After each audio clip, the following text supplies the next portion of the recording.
Welcome to OAA Now, your home for Oakland Activities Association news and information. Here's your host, Sammy Taramina. Welcome to OAA Now. I'm Sammy Taramina, blogger of the Dragon's Den, blogger of Inside the OAA, and one of the hosts between Taminas and Ordinary Television. I'd like to welcome our friends watching on Oxford Community Television and also those watching on YouTube. We've got a great show to talk to you about today. Of course, we've got a lot of football to talk about. Of course, some big upsets around the league, and also some upsets in volleyball and volleyball occurring this week as well, and also some girls basketball news. Of course, big news out of Hazel Park with concerning Chris Stroud. He is now out at Hazel Park, so we'll talk about what impact that will leave for the Vikings and their girls basketball program. But let's go to football first. Of course, when you look at recapping week number 4 on the slate, you got to really look at, of course, the big matchups. There were 2 of them around the league this week. The first matchup involved Clarkson taking on West Bloomfield, and the other one involved Groves taking on Oak Park. Of course, both games went to the red showdown between the Lakers and the Wolves. That one went to the home team, the Lakers, and then the matchup between the Knights and the Falcons, that went to the road team in Oak Park, of course, knocking off Groves 34-14. So let's recap those 2 games in particular. Of course, let's go to the first game with Southfield, with the West Bloomfield beating Clarkson 37-15. In that one, the difference of that game was Trey Mosley. Of course, Mosley had 3 touchdowns in that one. Of course, Clarkson had a really good game plan, focused on A.J. Abbott for what he did what he did 2 weeks ago against Lake Orion, in which he went off for 4 touchdowns. Of course, Beasley was a huge part of that game as well. He had 505 passing yards in that matchup. So Trey Mosley, of course, not a lot of people are talking about him. When you look at West Bloomfield, you're talking about A.J. Abbott, you're talking about Taj Mustafa. I mean, you basically look at what happened in that matchup.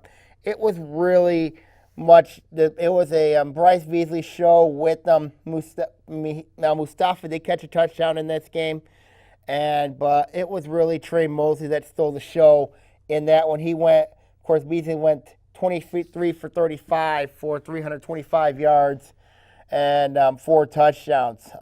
So basically, it was a big, it was a big win for the Lakers in that one. Of course, it sent West Bloomfield's record to 2-2. Of course, their last 2 games, they have really outscored. Of course, they played Lake Orion and Clarkson. They have outscored those 2 teams by a combined 86-36, and that was a really incredible win for the Lakers. They get to play Rochester Adams next, who was really shocking in their game with Bloomfield Hills. I mean, nobody saw this one coming. It was in that one, of course, that game was just absolutely insane as well. So those were games that were really just insane. So when you look at both teams now heading in the future, for West Bloomfield, does this prove that they're back? Does this prove that, that the 0-2 start was completely out of proportion? And you basically look at that matchup and say, West Bloomfield's a team that they played well. The last 2 games they played really well. They've been dominant. Offensively, especially when you look at Bryce Beasley, when you look at the college-bound kids, of course, that West Bloomfield has, they have at least 8 or 9 transfers on that team. But with these 2 wins, is West Bloomfield back to being where they're at? And, I think they're getting there. And the reason why is I still don't trust their line up front. I still really think that their line could play a little bit better. They're still prone defensively. Of course, against Lake Orion, they gave up 21 points. Last week against Clarkson, they gave up 15. But they need to show me, especially on the defensive side of the football, that they're ready to go. I mean, they've allowed 84 points this season. That's not good when you look at, it's not very good when you look at the teams that they've played. Allowing 84 points is still a little too high for this team. And they play a team in Adams this upcoming week where they put up 54. So that ain't going to be an easy matchup going forward for Adams, for West Bloomfield. Going down to Adams, playing the Highlanders. They really got to improve, I think, on the defensive end of the ball. Offensively, this is a team that really's got everything going. And, but I really think for them, the issue for them offensively is they've really got to get that running attack developed. Now, they've used one of their wide receivers, of course, in Colin Hurd. Of course, he's going to Buffalo next year, but he's really not a typical running back. He's more of like a wide receiver slot type of player. But either way, it is what it is. So when you look at West Bloomfield, of course, Christian Rush has been hurt for this team, which has been really hurting this team. So West Bloomfield right now, really, they're a team on the rise, and I think they're going to be that way going forward. And, they're starting to pick it up a little bit. Now, their defense did pick up Nate Valley 4 times, but I still think that this defense still needs some work, especially when you look at, what they have to go going forward. And I think, when they get to the playoffs, they're going to be a playoff team. There's no doubt about that. But when they do get there, I think the defense will be key for West Bloomfield going forward. Now, when you look at Clarkson's point of view, of course, they saw their 3-game winning streak come to an end. Michael Flugel was shut down, but Josh Cantu had 105 yards. That's a heck of a performance for Cantu. Now, Nate Ubali really struggled in this game against West Bloomfield. Of course, he was picked off 4 times. Does this open up some questions for Clarkson, especially in the passing game? Especially with what West Bloomfield did. Now, West Bloomfield's a really good team. There's no doubt about that. And you look at Clarkson, they rely a lot on their offensive line. 2 freshmen on there. You have Noah Nicklin and Spencer Newblatt, and Jonah Newblatt. So you really look at that. They rely a lot on running the ball. And Clarkson did get what they wanted with Cantu. Of course, Flugel, he's also playing secondary as well. So when you look at Clarkston, this is a team I think is going to have to really address some of their needs, especially in that secondary. Besides Flugel, I don't really trust anybody there in that secondary. So for Clarkston, they got the offense. There's no doubt about it. Defense is the big question. Now West Bloomfield, what they did to them was, and everybody's going to do that too. They're going to have trouble. They're going to have a lot of trouble giving up points, and they did. When you look at it, them, West Bloomfield right now is rolling. But for Clarkston, chance for them to get back on the drawing board. They play Oxford this week. When you look at the Wildcats, they're a pound the rock team. They rely a lot on their line play to carry them. So it could be an interesting matchup for Clarkston against West Bloomfield against Oxford going forward next week over on the Blue Turf up there at Oxford. So we'll see what they have coming forward there. The other game, a couple of others we're going to talk about, of course, is the Groves Oak Park game. Of course, that Groves game, for Oak Park. Oak Park won that one 34-14. Oak Park really, it was a tale of 2 halves. Of course, I thought personally Oak Groves would be vulnerable in this one, and they were, especially susceptible to the pass, especially late in that game, late in the first half. You have an 80-yard touchdown run after Groves scored to make it 14-7. And Oak Park went down 80 yards, scored touchdown. And what can he say? Oak Park's talent, their depth wore out Groves. That's pretty much what it is. And when you look at Oak Park, this is a football team right now that's rolling right now. Oak Park is rolling. They're playing very well. They're getting better each day. They're improving, which is always a good sign for Coach Greg Carter. I still think that quarterback system's a little bit misleading when you look at, of course, Juan Mathis and Corey Graham. I really loved Juan Mathis's game. I'm not a huge fan of Corey Graham's game, but but as long as if it's doing well for Coach Carter, so be it. I mean, Oak Park's got a really good running attack, really good receivers. Let's not forget this defense. The last 3 weeks since that loss to Utica Eisenhower, only allows 14 points. They only allow 14 points. That's pretty good. That is very good. And you look at Oak Park, I mean, this is a team that could make some serious noise in Division II. And they're proving it right now in the White Division. Now, what does this do for Oak Park going forward? Just that another step. Keeps them for that another step. Now let's look at Groves' side. Of course, this is a program that's not used to losing. 21-3 their last heading into the year. But they just ran into a buzzsaw in Oak Park. I mean, for Groves, I don't press the panic button here. I think they're fine. But, for Groves, they still got to play Harrison. They got them this week. I think that's going to be a very tough game for Groves. That's on the road. And then Harrison's red hot right now the way they're playing. And they still got to play Seaholm. So for Groves, the Harrison game has a huge game for them this week. It really is. It really is. Let's look at Adams. Adams' game with Bloomfield Hills. That matchup really was shocking to me. It was 54-14. Did not expect Ty Sosinski and of course John Paddock gets shut down like this. Adams' defense, they're seriously legit with the way they played. Now they dominated Lake Orion. They dominated Bloomfield Hills. I mean, it was a shock, to say the least, what happened. I mean, the way that this team played was just absolutely incredible. I mean, they are for real. Tony Petrillo's team is for real. And the points that they've outscored their opponents 164-41.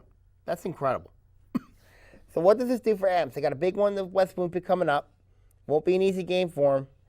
So, for Adams, the quarterback competition, it's looking more and more like this is going to be Zach Sullivan's team.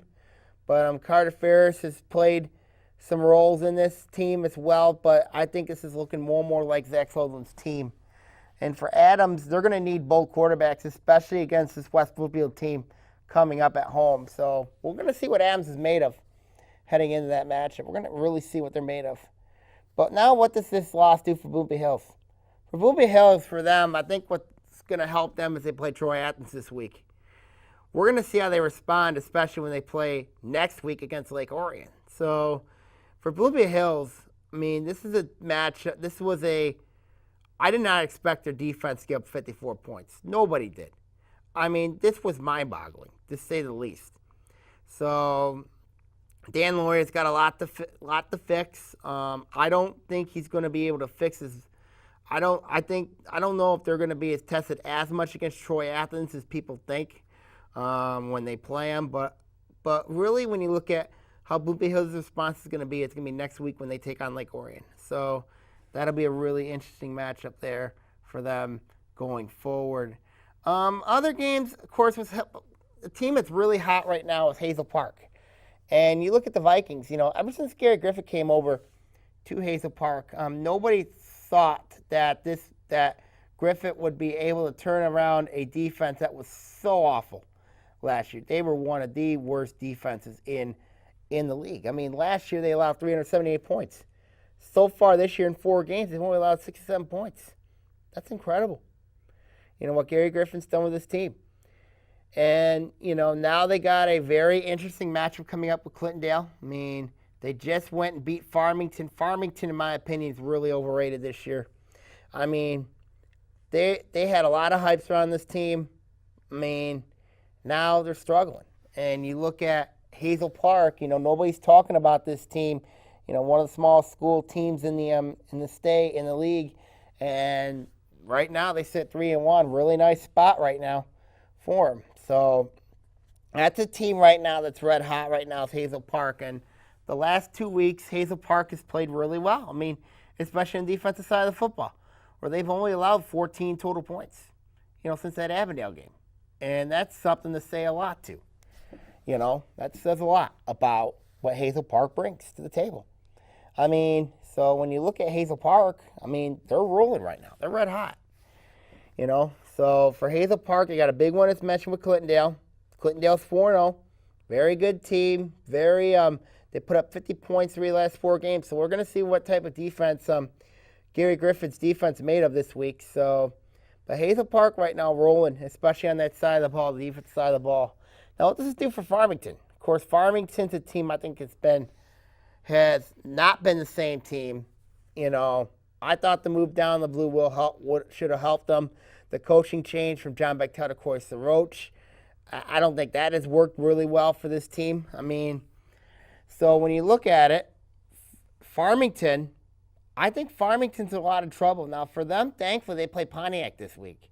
Pontiac's not very good, but for them, they need this game to bounce back to get them some confidence. Farmington's a team that really has been struggling. They went 0 for last year. If you technically count 1-8, if you technically count, they went 2-7 last year, but technically 1-8. But this is a team, I think, Farmington, they may be down for a little while, so they could be in the blue maybe for a little while. So that's Farmington's take on them. Another team that's right now rolling is Avondale. And let's look at Avondale. The Yellow Jackets are a team that really has been playing well. They shut out North Farmington 47-0.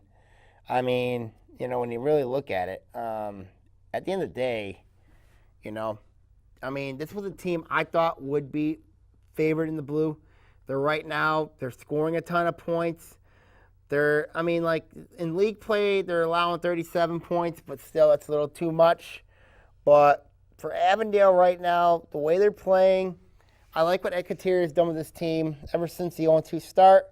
They've really turned it around. They have really turned it around. And Avondale's only lost to Hazel Park. Avondale's only loss was to Hazel Park. They did beat Ferndale earlier in the year. And, that was a big win for them. And for Avondale right now, this is a team to keep an eye on, is the Yellow Jackets. They still got to play Royal Oak, later in the year. So that'll be a really interesting matchup when Avondale does play Royal Oak. They play them this week. So that'll be a really good test to see where they're at. A team that's really been hot, nobody's been talking about them, is Ferndale. And the Ferndale Eagles are a team that really has a lot right now on the table. They beat Birmingham Detroit Country Day 17-7 last week. A lot of people writing this team off. They're rolling right now. And for Ferndale, I think this is a move on the upside going forward for Eric Royal's team. When you have players like Deshaun Smith and Zozer Little, I think the co-op program with Ferndale University has really helped them a lot. They've really done some things that have really got them going. And for Ferndale, this is huge for them. This is huge what they're doing, the way they're playing. We'll see what happens with them going forward. They have a favorable match with North Farmington. Of course, North Farmington's really been struggling, of course, trying to put together a program under Bob Chiazza. But for North Farmington, for Ferndale, they just got to make sure they're rolling right now. And they're rolling right now the way they're playing. And, they play in a North Farmington team that's really struggled. And, I think, Ferndale's going to have no problem with them going forward. I think Ferndale right now is in a really good spot right now. I really do. So we'll see what happens there. A team I think that could be in some trouble later on in the year is Troy. And the reason why I say Troy is because when you look at Troy, the schedule gets a lot tougher for the Colts. They got to play Oak Park, they got to play Groves, they got to play Seaholm. It's going to be very difficult. They just came off a 7-3 win against Stony Creek, in which Troy had to score at the minute 2 left to win that game. What does that say about your team?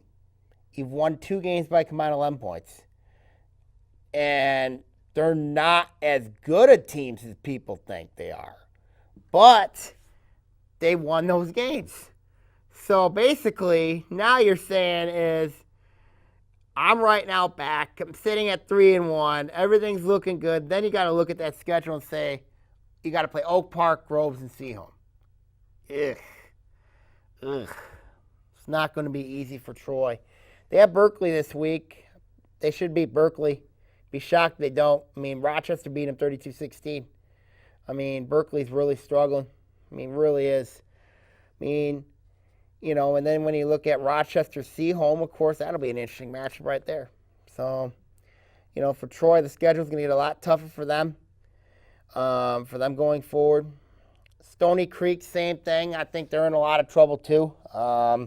Offense has been a huge problem for them. Really have not done well offensively. I think they got to address their line, which is not good. Really is not good. You know, I mean, tough losses for Coach Bob Lancey's team. Really. I mean, but they've got some problems. They got a ton of problems. Stony Creek does. They really do. You know. And then, of course, you look at others here, of course. When you look at others that did win the other on week 4, of course, Southfield Arts and Tech, they're rolling. They're 2-2. Outscored their last 2 opponents, 82-32. Pretty good for the Warriors. They got a big one with the Warriors coming up this week. So when you look at Southfield Arts and Tech, the way they're playing, John Darby's playing well, Eric McKern's playing well. 2 good wide receivers in Cameron McEvans and, of course, Matt Gilbert. I mean, Southfield Arts, and, of course, you have a good fullback in Martin Falta. I mean, like Fuqua, of course, he's a very good fullback. So the Warriors right now riding on all cylinders right now the way they're playing. And, of course, you got to look at, of course, Harrison. They're red hot right now, sitting at a really nice spot at 3-1. And, of course, you know, let's look at Lake Orion. Of course, Lake Orion, they ended up winning their first game under John Blackstock, of course, 26-6. Great first half for this Dragon team. You know, against Troy Athens, who has really been struggling. But a lot of promise for this team. You know, but we'll see what happens this week. I still think Lake Orion's in a little bit of a mess right now, a little bit on the offensive side of the standpoint. Defensively, I think they're going to be okay going forward. So, you know, we'll see what happens going forward with each of the football teams coming up. With all the football teams, of course, we'll preview the Week 5 matchups later in the show. So we'll see what happens going forward. Okay, now we all come back. We're going to talk about a little bit about girls basketball and volleyball here on OAA Now. Welcome back to OAA Now. I'm Sammy Termina here. Of course, a big story coming out of girls basketball. There will be a new coach at Hazel Park. Of course, Chris Stroud has stepped down from Hazel Park. Of course, you know, when you look at this team, they really improved, going 13-7, but they lost in the district final to Detroit Mumford. Now, when you look at Hazel Park, I mean, they got some experience coming back. When you look at, of course, Liz Sterner and Trinity Benton, I mean, they have those are 2 really solid players. They got a ton of experience back, of course, but when you look at Hazel Park, this is a basketball program that has not been the same since Jessica Weasler left. Of course, now she is now coaching at Groves. Of course, she spent 1 year at Groves Point South before coming back into the league.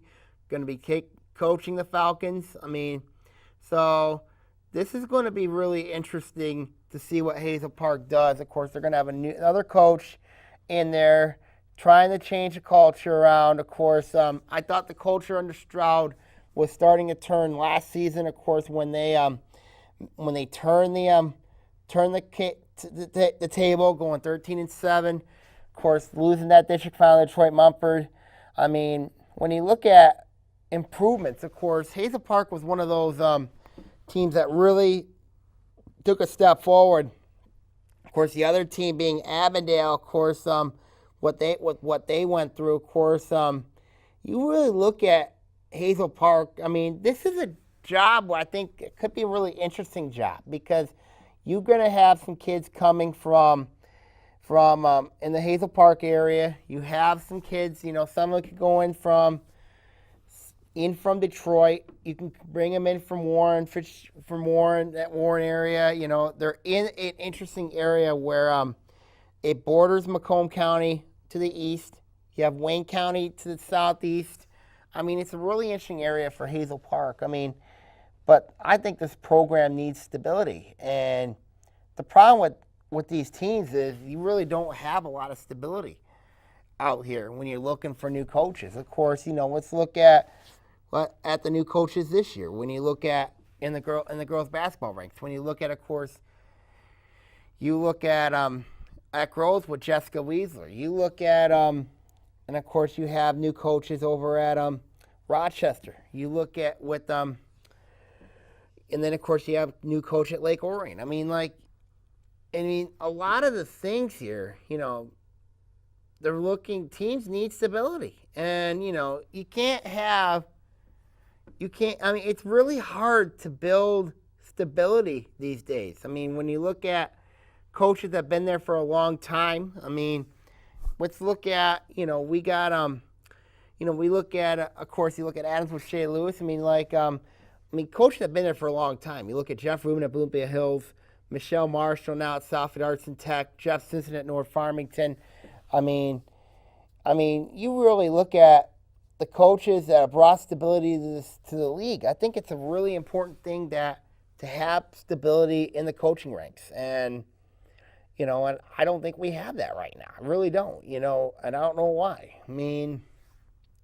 So when you look at the Hazel Park job, I don't have any favorites right now who I think could be the favorite in line for the head coaching gig at Hazel Park. When you look at possible coaches, you can mention, you got to look at them. There's some good coaches out there you can go get. So, but Hazel Park, they're in a tough spot. When you look at, of course, they moved up from Class B to Class A.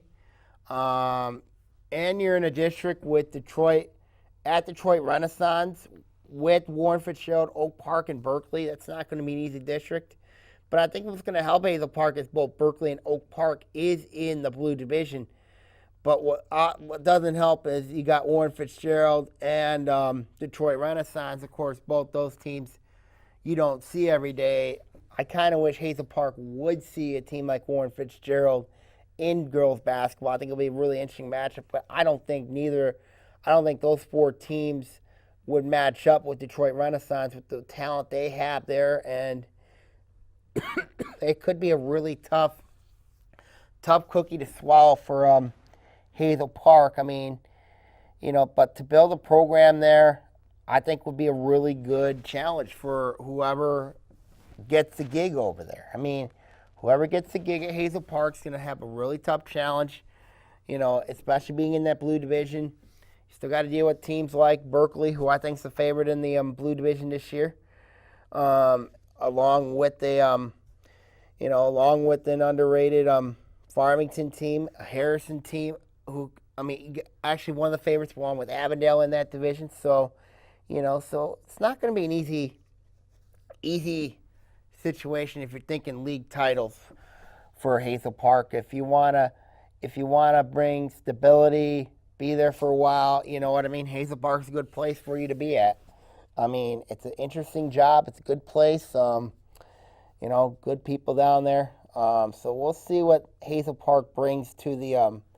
We'll see whoever gets the job. We're going to keep an eye on this situation as it unfolds heading into the season. So let's look at volleyball now. Of course, volleyball's been a really interesting week for volleyball, and you really look at, of course, two big upsets. Occurred on the Tuesday time frames. Of course, the first one I'm going to comment on is Harrison over Rochester. Of course, they beat Rochester 3-2. Rochester was a team.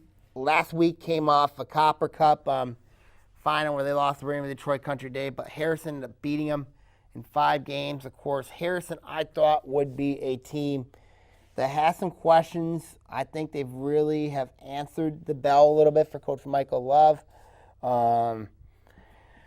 But when you look at a team like Rochester, they're still going. I still don't think they're right there right now. And the reason why I don't think that is because when you really look at the situation that they're in, still trying. They got a new coach in there. Of course, they when you look at Lauren Duquette, she left for Birmingham Marion, and I really think that's still being an impact right now early on. And I think losing in 5 games kind of really hurt this Rochester team. I really think that sent them back a little bit.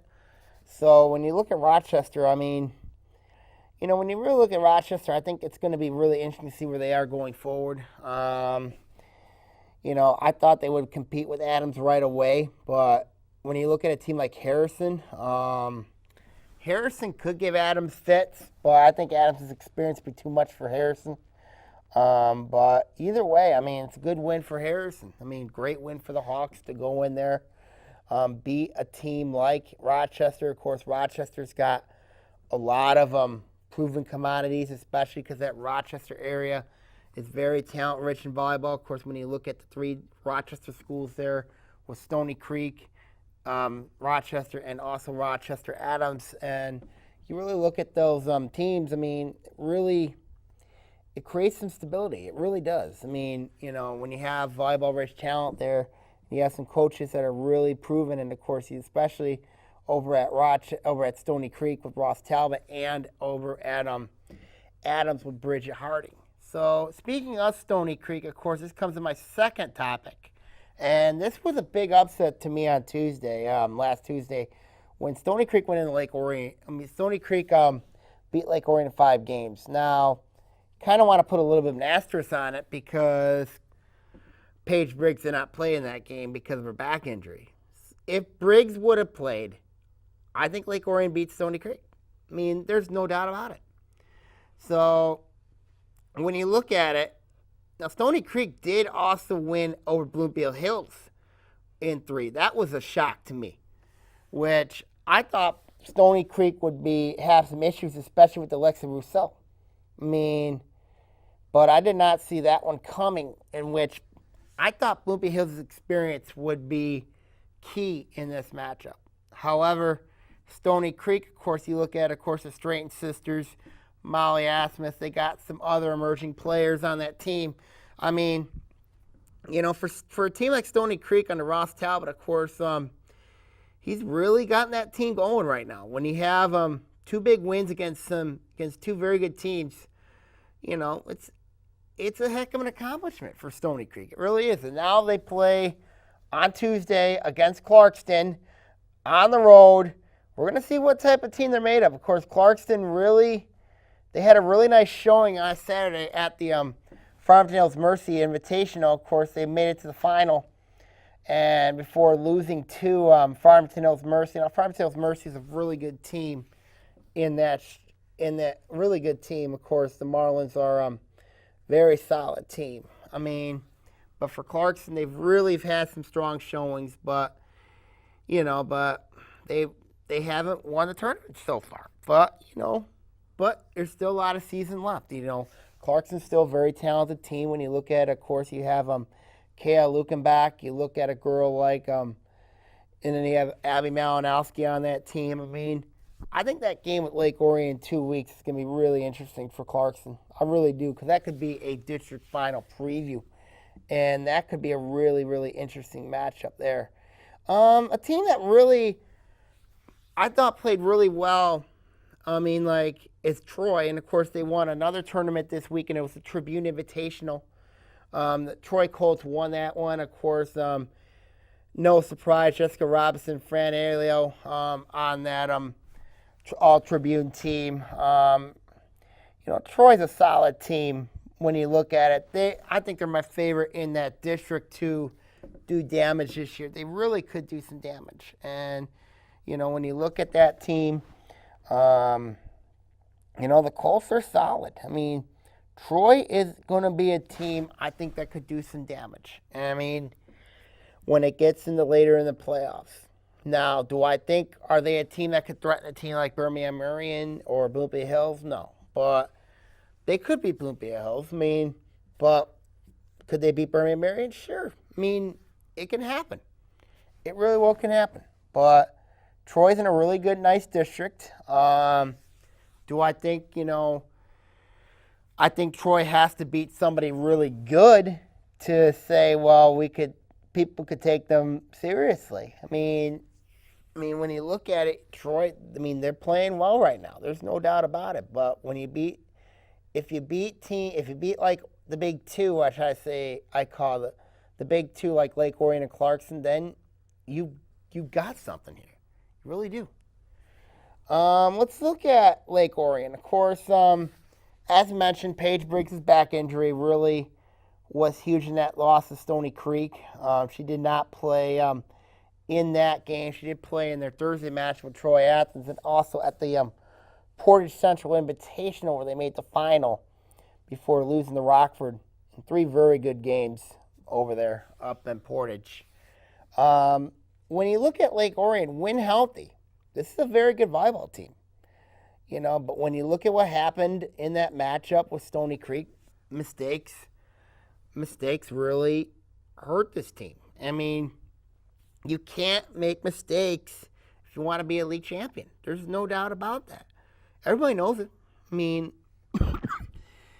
But sometimes, it's better to have a loss now, though, than it is to have one in the postseason. So when you look at Lake Orion, it's how this team. They got a very tough schedule. They got to go on the road to Bloomfield Hills on Tuesday. That's going to be a tough matchup. They still got to go on the road to Seaholm. They still got Clarkston. They got Troy at home. Both those games are at home. So when you look at Lake Orion, when you say this, with this team, if they want to win, they got to win out basically and get some help a little bit. Now they do play Clarkston at home, but for a league championship, they got to make sure Stony Creek loses. So we'll see. We shall see. But for Lake Orion right now, it's about themselves. This is a volleyball team. I think it do some damage. I'm not sure when they released the rankings how much last week's loss to Stony Creek really hurt this team, but also the loss to Rockford as well. So, but they did get some good wins. They did beat Rockford in that Portage tournament as well during pool play. So they did do very well. Of course, it's a team that sits, I believe they're 36-4 right now, and I think Lake Orion right now is they're going to be fine. I really think the Dragons volleyball team, they're going to be fine going forward. You look at this team when healthy, it can be really dangerous, especially heading into later in the playoff, especially when we head into postseason play. So, when you look at it here, teams I think I'm really fine with right now. I think Lake Orion's fine. I think Clarkson's fine. Bloomfield Hills, I'm a little concerned with that program a little bit. Troy, Stony Creek I'm fine with. Adams, they could do some damage. Seaholm, see what they have. Oxford's an interesting one to keep an eye on. Harrison, no doubt. Farmington, we'll see. We shall see what happens with each team going forward. Okay, now we come back. Actually, my final thoughts here. We'll see what happens going forward. I think at the end of the day, when you look at it, we shall see what happens. We shall see what happens going forward. Okay, now we come back. We're going to pick our Week 5 games for football here on OAA Now. Welcome back to OAA Now. I'm Sammy Termina here. Of course, we're going to preview the Week 5 matchups around the OAA, of course, starting with the blue matchups. Of course, the first match we're going to talk about is Farmington against Pontiac that we played at Wisner Stadium on a Friday night. Of course, when you look at this matchup, it kind of looks like a mismatch on paper. But when you look at the stats, they really tell you a different story. Of course, in the last, and of course, when you look at the stats this year, especially in league play, Pontiac has oddly outscored Farmington more in league play than Farmington. Of course, they've outscored Farmington 22-14, but Pontiac's given up more points than Farmington, though, at 68-55. So when you look at this matchup, I think it's going to be it could get real ugly for Pontiac because I don't think they have the numbers to match with Farmington. Of course, But then again, the game's played at Wisner Stadium, so anything can happen at Wisner Stadium. But I just think when you look at this matchup, depth's a big concern.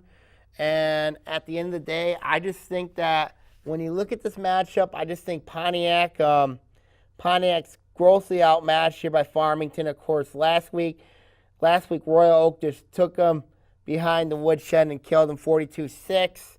I mean, for Pontiac, this is going to be a really, really tough matchup. And for Farmington, of course, offensively, they were not good. I mean, they only scored 7 points against a really good Hazel Park defense. I mean, when you score 7 points, you got concerns. And you look at, of course, they scored 21 against Harperwood Chandler Park Academy, a team I really thought was not the greatest team, but they've scored 21.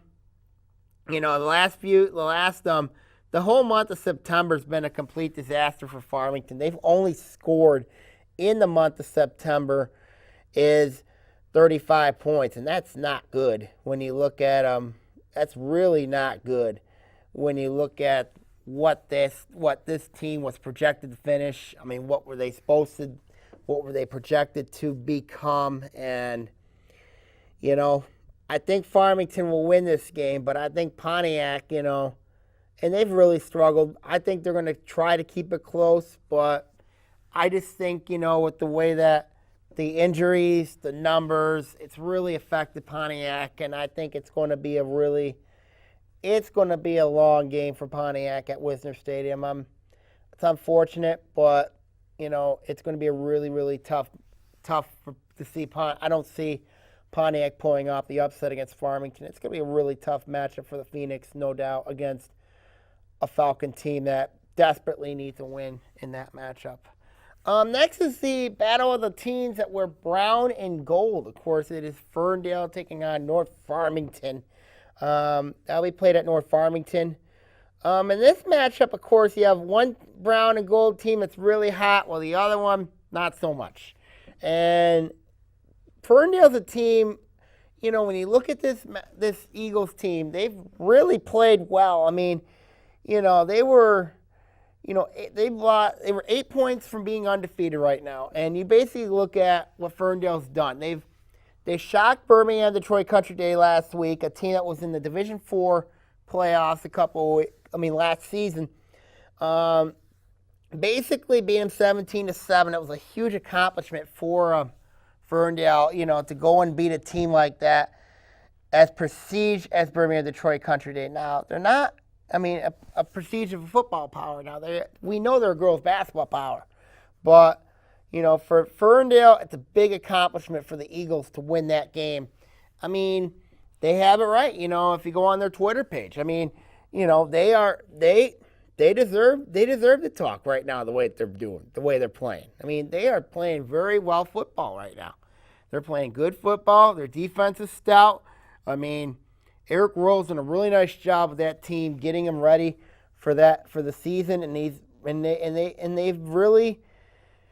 played well. They picked off where they left off from last season, a team that went 7-2, and ever since that co-op program, they are in the regular season. This is a team that is combined.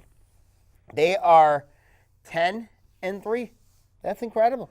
13-game stretch. Very good for Ferndale. Very, very good for the Eagles. Now, when you look at North Farmington, of course, I really want them to change their jersey so bad. I mean, it's hard for me to see this team suffer and wear those jerseys that were just terrible. I mean, they're terrible. I mean, their jerseys. But the team has really struggled, especially in league play. They've allowed 101 points. It's not good. That is not good. I mean, when you look at it, I know Bob Chiazza's got a really tough job, really, really tough job fixing this team, trying to put together a program. It's not an easy thing to do, But I think when you look at North Farmington right now, I think year 2 next year is going to be when they do it. I think year 2, Chiazza has to rebrand this football program. He really has to rebrand this North Farmington football program. And I think he's going to do that. But this year, it's kind of a challenge for this team. And I feel real bad not only for his seniors, but also his kids and also him himself. I mean, it's a really tough situation for North Farmington. I don't think they're going to beat Ferndale in this matchup because I think Ferndale's got too much athleticism. But, North Farmington, they've got to change the culture in that team. They got to, at least next year, they got to change the uniforms. I mean, like, every time I see the uniforms, I know Coach Giaz has changed the uniform a little bit with the helmet, but the jersey just doesn't add up. It really doesn't. Really doesn't. So, so in that matchup, I gotta give Ferndale the edge in that one. You got a big one between Hazel Park and Clinton Township, Clintondale. This is gonna be a good matchup. I think it's gonna be a really good game, and this is gonna be a huge test for Gary Griffin's defense. Of course, Hazel Park, of course, has allowed 67 points this year. But when you look at Clintondale, the Dragons have scored 3 times. They've went over 50 points, and that's going to be a tough match for Hazel Park. And you look, of course, the strength of this Hazel Park team is going to be using their senior experience. I'm a little concerned about their depth heading into this matchup now. Now, when you look at the enrollment, of course, Clintondale has more kids than, Hazel Park's got more kids than Clintondale, but you look at Clintondale, who they've beaten. They've beaten Centerline. Centerline's an okay team. I mean, they're 1-3 right now. And then, of course, they played St. Clair. They beat them 50-22. St. Clair right now sits at 0-4. And you really look at Warren Lincoln. Warren Lincoln's a team that sits at 0-4. So, really, we haven't seen a lot about Hazel Park that really impresses me. And Dearborn Crestwood is 1-3 as well. So when you really look at the teams that Clintondale has beaten, they're combined. I mean, the teams they've really beaten are combined. They really are combined 2 and 14 right now. That's insane. Now Hazel Park's a 3-1 team. They've beaten some. Avondale, I think, is going to be a really good team. Their only loss of the year was to Warren Fitzgerald. Warren Fitzgerald right now is undefeated right now. Of course, the way they're playing, they're beating some teams pretty badly, and and they were manageable with them. So when I look at this matchup, we're going to see how much Clintondale is made of in this one with Hazel Park. Now they put up 50 points, but against some bad competition. So when you look at this one here, I think Hazel Park's got a chance in this one to do some damage. I think they're going to beat Clintondale this week. I really do. And because the difference of that game is going to be defense, I think defense is going to be what's going to give Avondale, what's going to give Hazel Park the victory in that match. And last but not least, we have a game played at Royal Oak this upcoming weekend. It's Avondale and Royal Oak. Of course, Avondale seems to have turned the corner a little bit. Of course, winning 2 in a row. Of course, destroying North Farmington and then beating beating Ferndale was that big one for them. For Royal Oak, of course, they whipped Pontiac last week. But we're going to see what type of team Royal Oak's made of in this one. I mean, I think Royal Oak's defense is going to be severely tested in this one against Avondale's athleticism. I think the difference in this game is going to be pure athleticism, and I think it's going to be, and when you look at that matchup, if it comes down to a power versus power game, I got to take Royal Oak, but at the end of the day, I think it's going to be about speed, athleticism, running the veer, running the option, of course, and spreading it out. I think Avondale's going to run a combination of both spread and veer, and I think that's going to be the big difference in this one. I like Avondale in this one to knock off Royal Oak pretty convincingly in this one. I think Avondale will send a statement to say that they are back, and I think they're going to send Royal Oak to 3-2 on the season. Let's go to the white now. Of course, when you look at the white matchups, of course, you have one big matchup, and then, of course, you have a couple of them are like mismatches. Let's go to the first one. Of course, it's Oak Park taking on Stony Creek. That will be played at Stony Creek. In this matchup here, I really think that Stony Creek's outmatched here, or out-talented.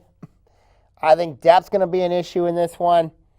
I think it's going to be a long night for Coach Bob Lansing and his team at Stony Creek. I think Oak Park, they're going to just I think they're going to destroy Stony Creek this week. I really do. I mean, with the way that this team is talented, they're constructed. I mean, it's going to be a long night for the Cougars on their home field. I mean, their offense has really struggled. They've only scored 33 points, but their defense has done okay. Allowed 80 points, but I think they're going to give up more than 40 against Oak Park, and it could be a long night for Coach Bob Lansing and his team. It really could be in that one. Let's look at, of course, Berkeley versus Troy. Of course, this could be a trap game for Troy, and the reason why I say this is because Troy in the last 2 games have won both their games over the Rochester schools by a combined 11 points. I mean, they're taking on a Berkeley team that's really struggled. I mean, they've really have not been good. I mean, like this year, but they've been good in the past. Last season, let's not forget, it was Berkeley that beat Troy last year, 28-23. So when you really look at this on paper, you know, people are going to say, well, you know, this is the Troy Colts. This is the Troy's back. You know what? I'm going to be crazy here. I'm going to take the upset. I got Berkeley pulling off the big upset against Troy. I think they're going to beat them. And I think the difference in this game is Berkeley's experience against Troy. Of course, last season, that 28-23 win, that was very huge for this team. But I think when you look at this matchup, yeah, it's at Troy. But when you look at Berkeley, you know, they need a jump start to their season. And I think they can get that jump start against Troy. I think Troy's playing on the edge. And I think, you know, look at what Troy's got to play later in the year. They got to play Oak Park, Groves, and Seaholm. Those are not going to be easy games for them. So at the end of the day, I got the upset. I think Berkeley's going to upset Troy. And that could send Troy's season down a tailspin. I mean, I know a lot of people in Troy are happy they're 3-1, but I think it's a really, really dangerous 3-1 right now, especially with who they've got coming up. I mean, you know, so they better be careful of a letdown. If not, it could be a long year. I think Troy's in a lot of trouble. And I said this in my blog about a team that's in trouble. I think Troy's in a lot of trouble heading in, even though they sit 3-1. I mean, they still got to play Oak Park, Groves, and Seaholm. Those are not going to be easy games. And they close out with Troy Athens. Troy Athens, we know, is experienced enough, you know, that could give Troy problems. And Troy Athens has owned Troy in the seasonal series. So for Troy, you know, I think it's a really dangerous spot to be in right now for this team. Seaholm and Rochester will be taking place at Seaholm. This is a must-win for Seaholm. They sit 1-3, taking on a Rochester team who's been really a disaster on the defensive side of the football. Both these teams have been disastrous on the defensive side of the football. When you look at this one here, when in doubt, go with the home team, of course. Both these teams are senior experienced. I think Seaholm will win this game at home because of the Veer. The Veer offense will be a difference in this one. Rochester, of course, is a team I think is going to have some issues. I think it's going to be a close game that people think. So, you know, so we'll see what in this one. But in this matchup in the Maple Forest, but I really like Seaholm in this one to knock off Rochester. And the last game in the White Division involves Harrison taking on Groves. Groves needs to bounce back after what happened last week when they lost to Oak Park. Of course, gave that touchdown to end the first half, really killed them in that one. Harrison's rolling right now. The way they're playing, I think it's going to be it's going to be very interesting. And I know Harrison is motivated after what happened last year when Harrison lost to Groves 14-7 at Farmington. It's back at Farmington.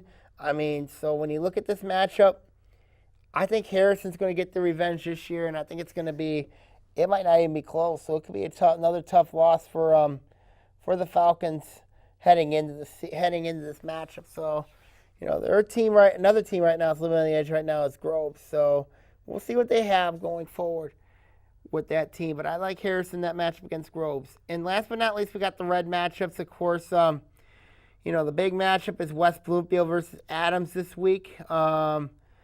But let's look at other matchups before we talk about that one. The first match is going to be Clarkson and Oxford. That'll be played at Oxford. Clarkson's all mad at what happened against them. They lost 37-15 last week. Oxford lost 32-12. So when you really look at this matchup, really, to be honest with you, I think it's Clarkson's depth's going to wear him down in this one against Oxford.